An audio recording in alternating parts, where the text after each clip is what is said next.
So I'm very honored to be here. My name is Benjamin Legrand. I'm a tech lead at OnePoint. I'm from France, so I apologize in advance for my accent. And you can follow me on a social network under this handle. I have the same username almost everywhere. I've been using Angular since the AngularJS days. It has become my favorite front-end framework. And I've worked on a lot of different projects through the years. Some used server-side rendering with Angular, some didn't. And I wanted to share some of the horror stories that I've seen. It's not really horrific, but more spooky stories from all the times that we broke down production. First disclaimer, I might talk about NG Universal. It is now Angular/SSR. It is under the Angular scope. But they are the same thing, basically. So just different. Second disclaimer, this is not a diss talk, a diss track. I'm not a rapper. So, and server-side rendering with Angular is a lot better now than it has been. So my stories might be a little outdated, but the lessons you can take from them still applies. So I'm going to talk about these issues. Let's dive in. But first, who here in the room has already used server-side rendering with Angular in production? Raise your hand. Not very much. OK. So let's begin with what is server-side rendering. We are kind of abusing the term when you talk to game developers about rendering. It's not the same thing. We mean rendering the page, rendering your components into a string, server-side, put the string into the response body, send it to the browser. By default, if you do nothing, Angular was and is a client-side framework, meaning you request a page, you get your page, and then you wait for the JavaScript to load. This is the browser is doing the work. Once it receives the page, you wait for other assets, main.js, CSS. Then Angular starts the applications initialize, and then you're ready. Because the page the server sends with a single page application model has nothing in it. Maybe a loader, but it's empty. When you're doing server-side rendering, the server will be doing the work of rendering the page into the response body. So you got a full page, and before you're loading the JavaScript, your page is already readable. You can read it, you can use it. There are some, why are we doing server-side rendering? The main point, sometimes people will say, is about SEO, search engine optimization, because you can put meta tags in the body, in the head of the page.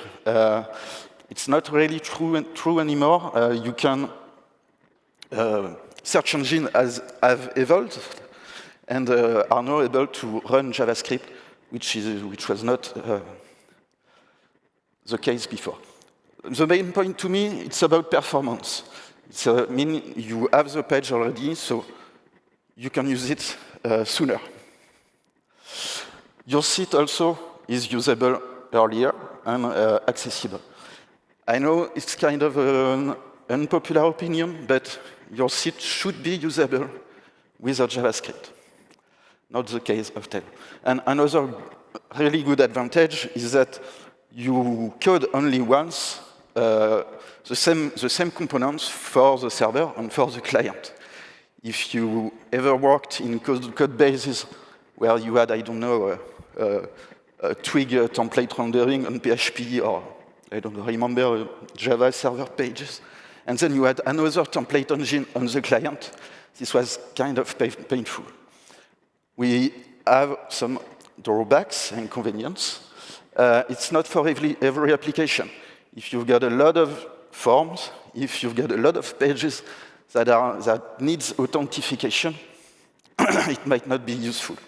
It's good for content-heavy pages and content websites that are public. And it can be tricky, and that's what I want to talk about to you today. Because it's a kind of mindset change. When you learn Angular from a single page app point of view, you don't always know the traps of the server.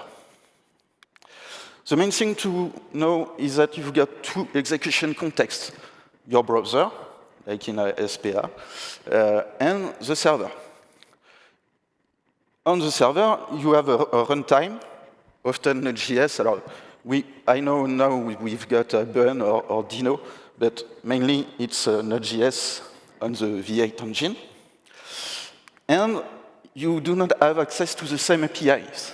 On the browser, you can have the window, you can ask for the client device, the width, the height of the page, the geolocation.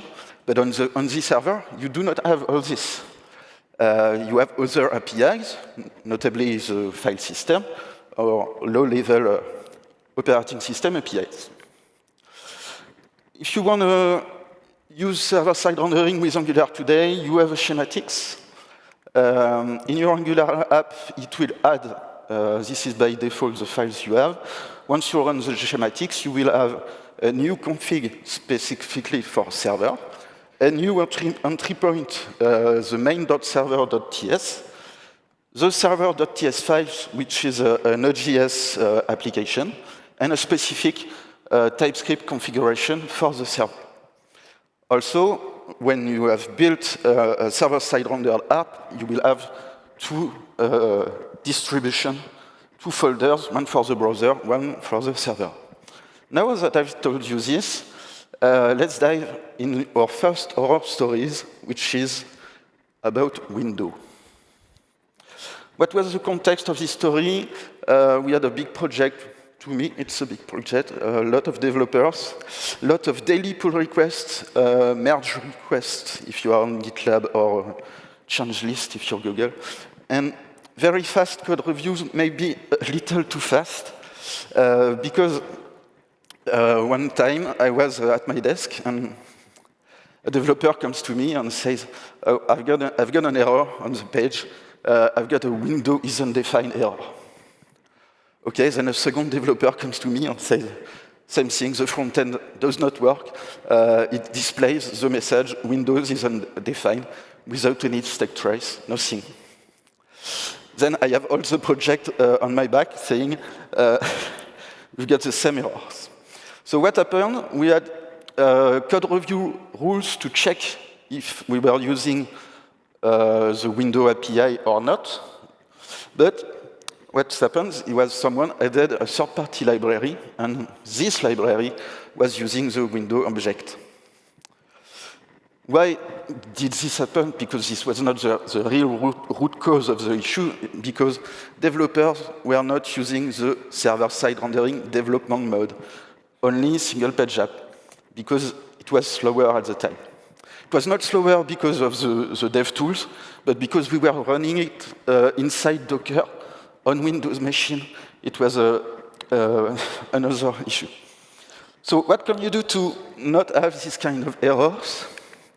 The recommended solution is to ask Angular to inject the document. So you will have the document object, same as in the browser, but not really the same. It's a different implementation, usually Domino. And you provide to your users a getter to get the window object, both on the server and on the client. But this works if your own code uses the window object. This was not our case, so another quick and dirty fix was to do this, to declare a global variable on the server. But this is not very maintainable, because you will have to implement all the window API, and that's not your job. So a better solution is to provide, to use the Angular methods isPlatform browser or isPlatform server. There are two methods you can call. you ask to be injected the platform ID. This will be a string saying it's either the server or the browser. And then you put your code that should run only on the browser inside a code block, a condition. And this has the advantage of being tree-checked. So the external library here will not be imported when we are on server. And then your code, you call the load library method, should handle the case where you are on the server and this library is not available.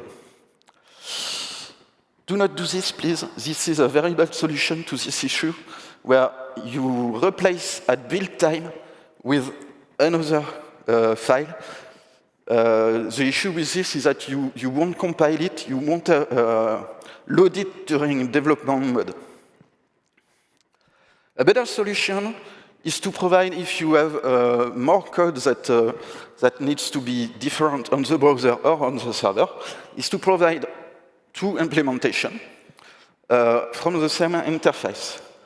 Since in TypeScript, interfaces do not exist, they exist in your mind, but not in the compiled JavaScript, we need to create an injection token that we then will provide in your browser configuration. You provide the browser version of your service, and in your server configuration, you provide the server version of your service. And then you ask to inject this asset fetcher token. I've done this recently to separate the fact that on the browser we were doing HTTP request with a public URL, and on the browser on the server this was very slow. So on the server we use the Node.js read file APIs, and on the browser a standard HTTP request. What should you take from this little story? Always use the SSR development mode to detect the error earlier. And you have to think, when you code in the server-side render app, about the two execution context. Some APIs are not available on the server, and vice versa. Also, be very clear about your code to your colleagues to say, here we are in a server context, here we are in the browser. Now, next story, I'd like to talk about memory leaks. In the front-end world, we do not really care about memory leaks. We say to the user, oh, just close your browser, restart it, close your tabs. You can't do that on a server. So again, a bigger project this time. We were doing one production release every sprint, and this was an e-commerce site with a lot of daily page views. I'm going to show you some graphs that I drew them again because at the time I was kind of dumb and didn't take screenshots, but it's just for the sake of the argument and the show. So this was a normal deployment. You can see the memory on the top, and it fluctuates. You have the garbage collection that works and removes every memory that's not used all the time. To the left, we had the old code when we were doing a deployment. The old virtual machine stops, and a new one with the new code starts. And this is when everything was fine.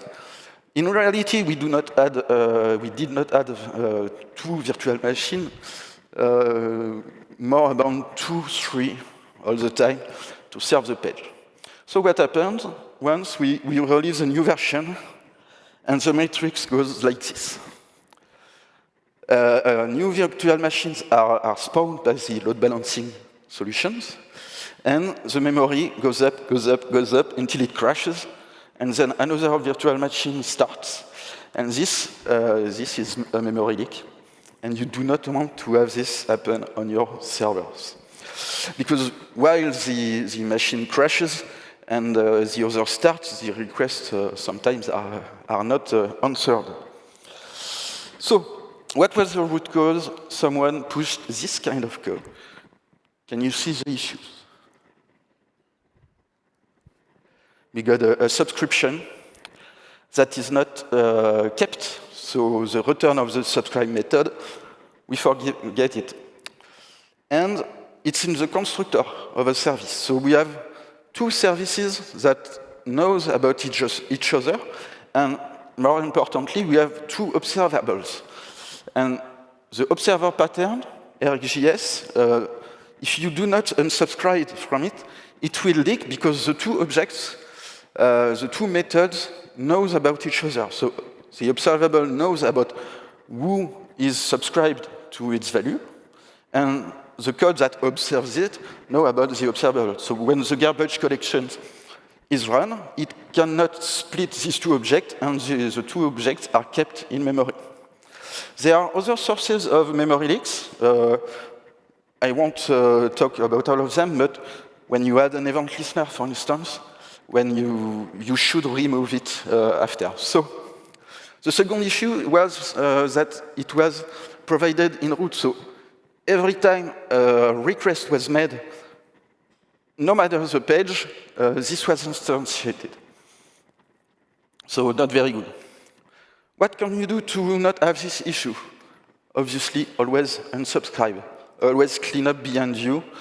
If you take up memory space, you should release it. Not a common thing to have in mind in a garbage collected language. Do not use the constructor. I would say, now that we have the inject method, never use the constructor again, kind of useless. If you really need to initialize some things, use init method instead, because you know when the init methods will be called.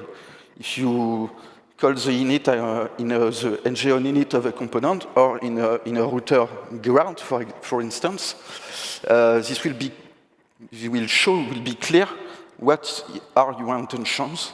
The constructor is reserved for Angular will instantiate it, not you. And avoid provided in root. If you can lazy load a thing, if you can localize a feature to where it is, it's better.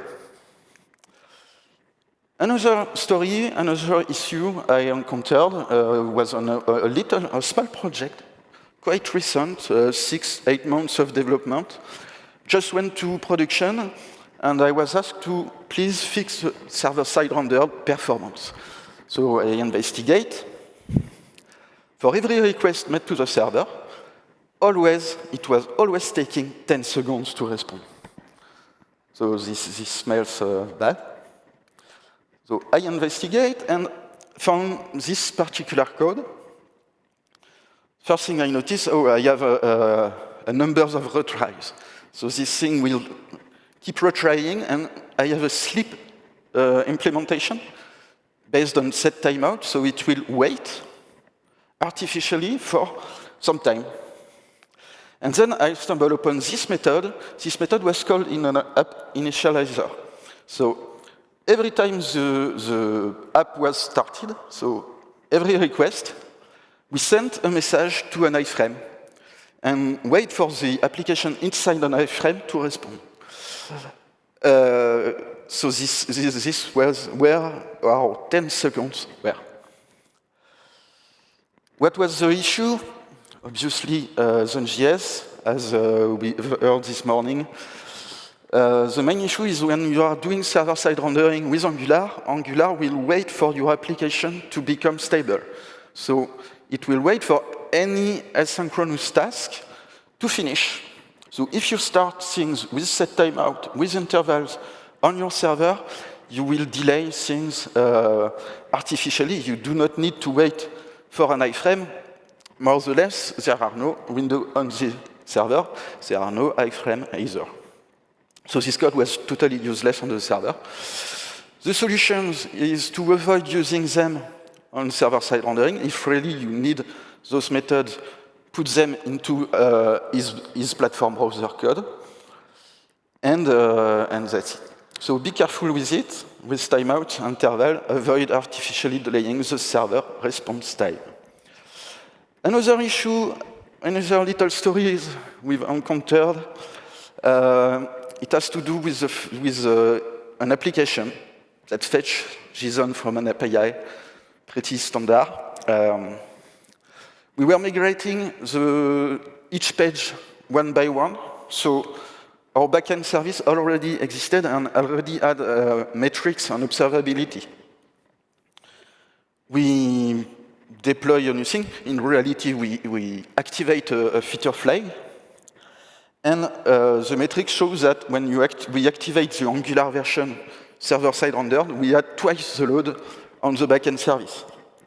So the flag was immediately turned off. And so what was happening was that the server, when you ask for a full page rendered by Angular, was doing the request to the backend. The backend gives back JSON. The page is rendered using this JSON, sent to the client. Then on the client side, the application is initialized, and it's doing the same request again. So for a single page consultation, we had 2 requests to the API. The solution is already provided by Angular. It's called the transfer state, and an HTTP interceptor to use this transfer state. What is the transfer state? You can see it as a key value store that is put in the body of the page. So when a request is made on the server, the response and everything that happens is put inside a little script tag, and once it goes on the client, the Angular HTTP client will use this JSON inside the body instead of doing the real request, and that's how you avoid this. At the time, this was Angular 12 or 13 and NG Universal, I don't remember. A transfer state, you had to require it. It's now included when you, with Angular, when you use this provider's method, you will have the transfer state feature and you have nothing to do. But at the time, you had to explicitly import the transfer state module. So again, think about the 2 execution contexts. Also, since the response of your API is in the rendered page, if you put cache before your HTML page, you might have issues of stale data. Next story, it's about inline critical CSS. Again, same projects than before, but this time we were a lot more developers. Again, we were doing 1 production release per sprint, and then on Christmas we did a code freeze. Do you know what a code freeze is? It's not when you stop coding. You go on adding features, but you do not deploy. The client was afraid of changing code during the critical period of Christmas, when you sell a lot of products. So the issue was that on January, when Christmas is over, we make a very big release.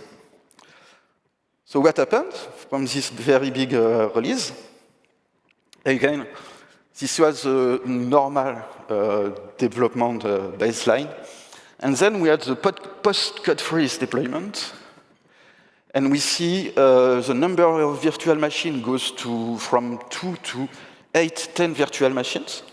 And every request takes 300 milliseconds more on average. Also, the CPU usage was at the limit that the load balancing rules were fixed. So we investigate. The big issue was that we had 700 commits almost.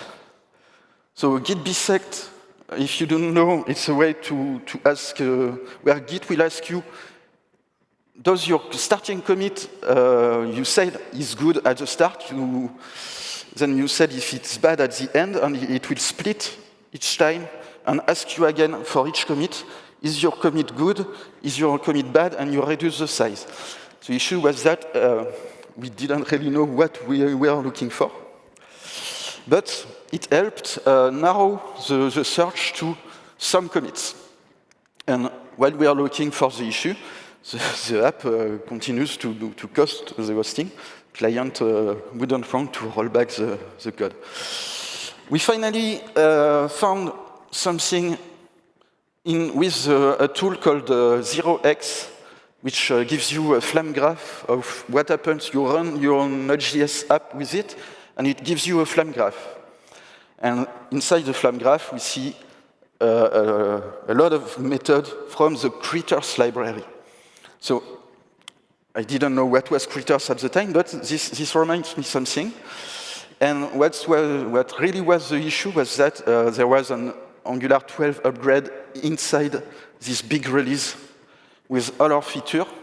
We also upgraded Angular. And this feature of inline critical CSS was enabled by default. So what is Critters? This library that allows that. Besides having a very cute mascot, it is supposed to identify your critical CSS. Your critical CSS is what is above the fold, above the browser viewport, and should be the CSS that is inlined in the page to enhance performance. So anything below the fold is non-critical and can be lazy loaded for later. You don't need to put it in the page. So on every render, Critters will access the render DOM and try to extract the CSS. Our issues were that our page were like this, and we had a lot of products in a catalog page, and a big number of filters for every color, every size, everything. So this was what was taking the 300 milliseconds per request for this page always. What can you do to mitigate that? The first thing we did was disabling the feature. So you can do that by changing the configuration inside your render method on the server side, and also inside your browser build, because this is a performance optimization that, in our case, was making our server respond a lot longer. A better solution to that is to use Critters, to tell to Critters this is the element in your HTML that you should analyze. So you can do this in your HTML or in the CSS and say, here you should exclude this CSS, and you also have commands to say Critters include. So what are our takeaways? You should avoid big release. You should avoid deploying a lot of stuff where you don't really know what's in it. So release early, release often. We should have got that with load testing before, and read the change logs of your libraries when you're upgrading them. I have a lot more stories, but not a lot of time, so I'm gonna skip them. Obviously, your core web vitals for performance. Hydration, you heard about it this morning. It was not there yet. So, in conclusion, should you still do server-side rendering? My advice is yes. It has some use case. If you've got a public website, it's great for performance. It's worth it. Just do not go with server-side rendering without observability. Have logs, have metrics, have alerting, so you know you are not blind with your virtual machine and runtime performance. Performance matters. Do not hide errors, and a lot of issues we've encountered were the people developing inside thought it was a typical SPI. It's not a typical single-page application. You do not have static hosting. You need to tell all your developers that you're doing server-side rendering. Thank you very much. I'm done.